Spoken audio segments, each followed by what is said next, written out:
How many of you, prior to 2007, heard the warning of a coming economic collapse? Prior to 2007. Okay, a few of you. Most have not. But did you know all throughout the 2000s there were hundreds of economists sounding the alarm of a housing bubble and the inevitable recession that would follow? Well, how come most Americans didn't hear from them? Early last century, Will Rogers made this observation about America. He said the problem with Americans is not what they don't know. It's that what they think they know that just ain't so. You see, you were told the financial meltdown was the cause of a free market run wild, or that it was an inherent feature of the market economy that no one could have seen. The New York Times recorded that only 10 or 12 of the country's 15,000 professional economists actually saw the crisis forming. And Alan Greenspan, the former head of the Federal Reserve, likened it to, quote, the 100-year flood, as if the collapse just came about due to bad luck. Politicians have had fun blaming one another, and everyone at some point has shifted the scapegoat back and forth from either Freddie Mac and Fannie Mae, overregulation or deregulation, the Community Reinvestment Act, or greedy Wall Street bankers. Even real estate speculators and irresponsible home buyers have taken the rap. While all of these are problems, they're only symptoms, not the cause. Over the last 8 years, our nation's money manager, the Federal Reserve, told us that the fundamentals of the economy were strong. But even if they had tried, they couldn't have been any more further wrong about the true state of the economy. We've all grown up to believe that a central bank was a necessary component of the free market. We were taught that the wise overlords at the Federal Reserve are the sworn protective servants of our nation's money supply, who not only smooth out the ups and downs in the economy, but also prevent the recessions. Without their existence, the economy would just fall into shambles. But the Federal Reserve is not a product of the free market, nor could it have arisen on its own in a free market. It retains monopolistic privileges granted by government to create money out of nothing, also known to the rest of us as legalized counterfeiting.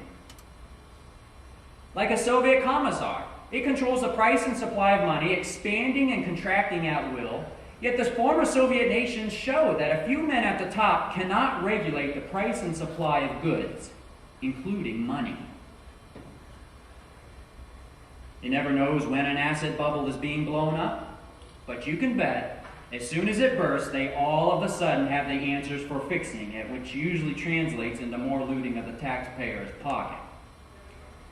While promoting themselves as the almighty wizards of money, Americans are expected to bow down, and how dare anyone question their judgment.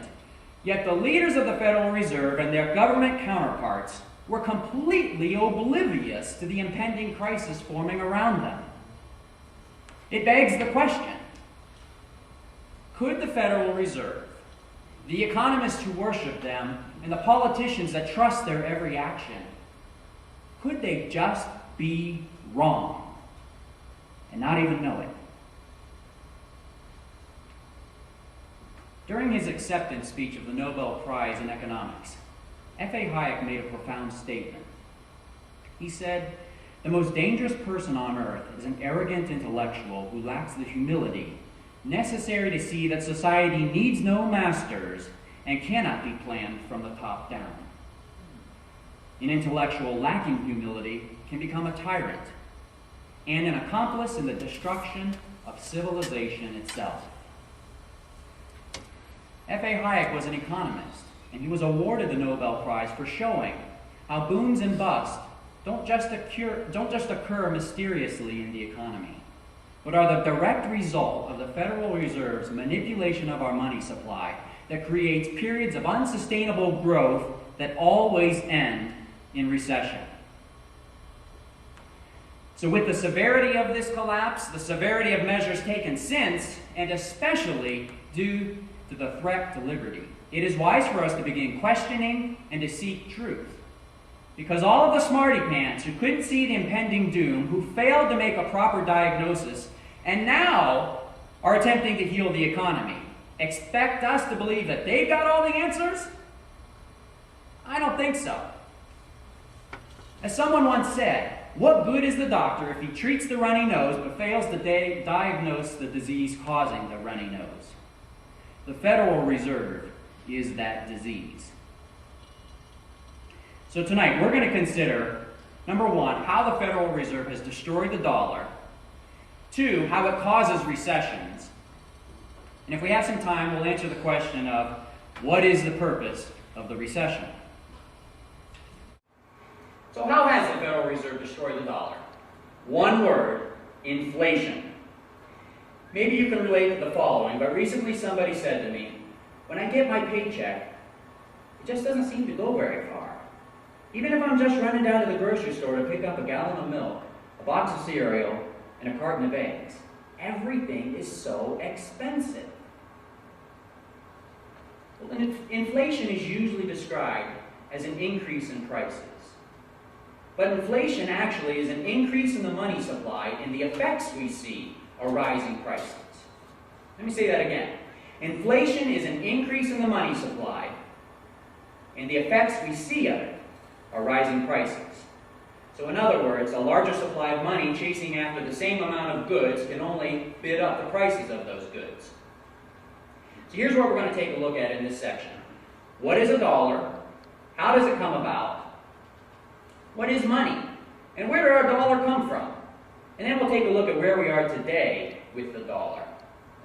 So before money existed, people bartered for goods.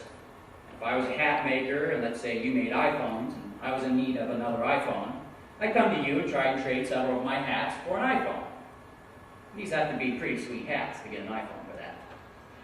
But the problem with it is, of course, is if you don't want a hat, then I've got to go somewhere and find a hat-wanting iPhone maker, and that could be a problem. So this type of direct exchange is very difficult. And that's why money emerged, to make trading goods and services easier. Listen to this example. Imagine that we've got a fisherman, a farmer, and a shoemaker. The fisherman wants some shoes, but the shoemaker, he doesn't like fish. So the fisherman gets a little creative, and he catches his fish, takes them over to the farmer, and exchanges the fish for a bag of wheat from the farmer. Now he takes the wheat over to the fisherman, or excuse me, he takes the wheat over to the shoemaker, exchanges the bag of wheat for a new pair of shoes. What we've got now is a type of indirect exchange, where the wheat has facilitated the transaction. And as soon as a few people see this and start doing it themselves with wheat, well, wheat begins to emerge as a kind of money. When we enter money into this example, nothing changes with regard to production. Everyone still had to produce their fish, their wheat, and their shoes. Money is just acting as the medium of exchange. This is important because you'll notice the fisherman, he didn't show up at the farmer's doorstep and say, hey, look at these nice pieces of money, or nice pieces of paper I printed up, and I put my picture in the middle, and I wrote Federal Reserve note across the top. How about you give me a bag of wheat for the paper? No, the farmer's going to be like, get out of here, that's nuts. Money's got to have some kind of intrinsic value behind it for the trade to take place. So what kinds of things can be money? Really, it can be whatever the market participants want it to be.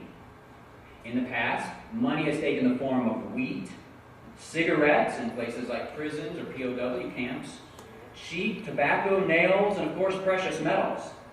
But some things are better uses of money than others.